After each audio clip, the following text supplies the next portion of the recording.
God help me, I was only 14. My name is Keith Ridgway. Now, I've been a seaman for the last 50 odd years. I started out as a young boy at 14. You know, a lot of kids, they didn't continue on at school. They just, when they turned 14, 15 or something like that, because it was not long after the war. Okay, I started going to sea when I was 14 years old, just gone, out of 13. I got onto the mooring launches in Port Adelaide. And that particular time, everyone, just after the war, everyone left school around about the 14, 15-year-old and went straight into the workforce. They found it, got a job, and I didn't want to go to school, and my father was a merchant seaman, and he said, well, if you're not going to go to school, you're going to go to sea, and that's how it all began. My family, like my fathers and my uncles and my cousins, and we all went to sea. That was a given thing. And I thought nothing else at all. I want to go. Looking for work in Port Adelaide before I found the job, I used to front up to Poverty Corner. Now, Poverty Corner is where the museum is at the moment. On the four corners, there was one corner, a group of young men, couldn't get a job at sea. That was a catcher's corner, so they all went to that corner.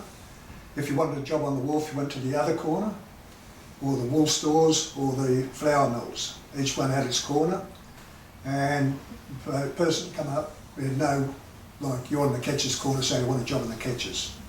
So they'd pick you up, and you could either do a day trip, across the Gulf and back, or you could do a couple of months around loading cargo in the other Gulf.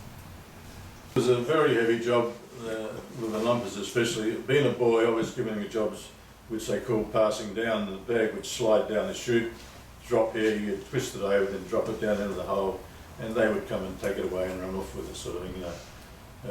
They were very good lumpers, you know, out of Adelaide. We had a guy called Bullamoon, and he sailed on the Australian coast. He was a very, very good lumper, and they were all fast usually on their back, and they'd just about run with it. The sooner they got it off the back, the better, you know. Less heavy weight for them, and the sooner we loaded them. So yeah, it was very hard manual labour, yeah. We used to do overtime, 3 hours overtime after our day, and I'm in the laundry painting, and we're going past Cape Willoughby Lighthouse, and I looked out there, I could see the lighthouse coming up, flashing, and it was still flat going and going along. And once we got past that lighthouse, the ship started rolling and smashing down, and next minute, you know, seasickness. And I didn't know what seasickness was all about. I've never experienced it before, but I'll tell you what, it was a terrible feeling. And for the whole voyage, I was hanging over the rail, feeding the fish.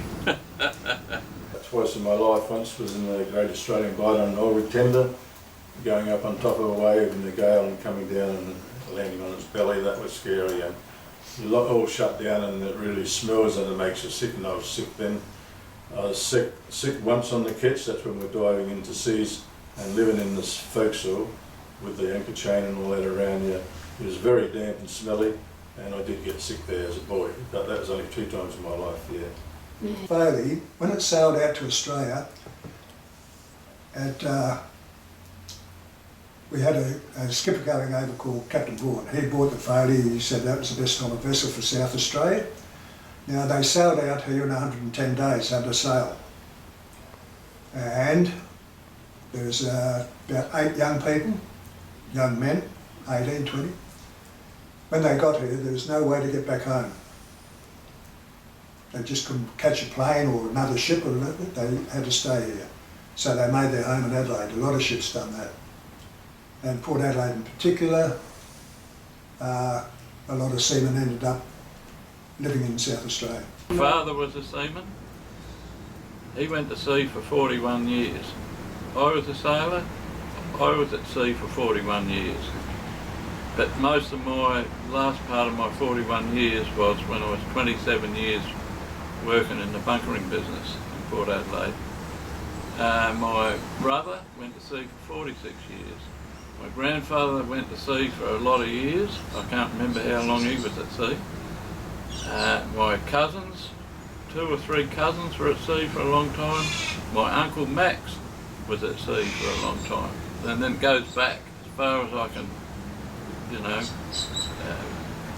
through the records and stuff, that there's been a lot of seafarers in my family.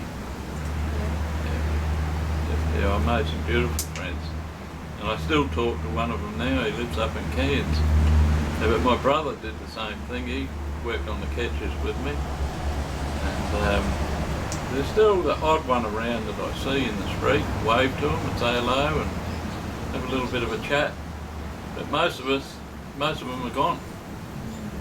If they'd take me now, I'd go back.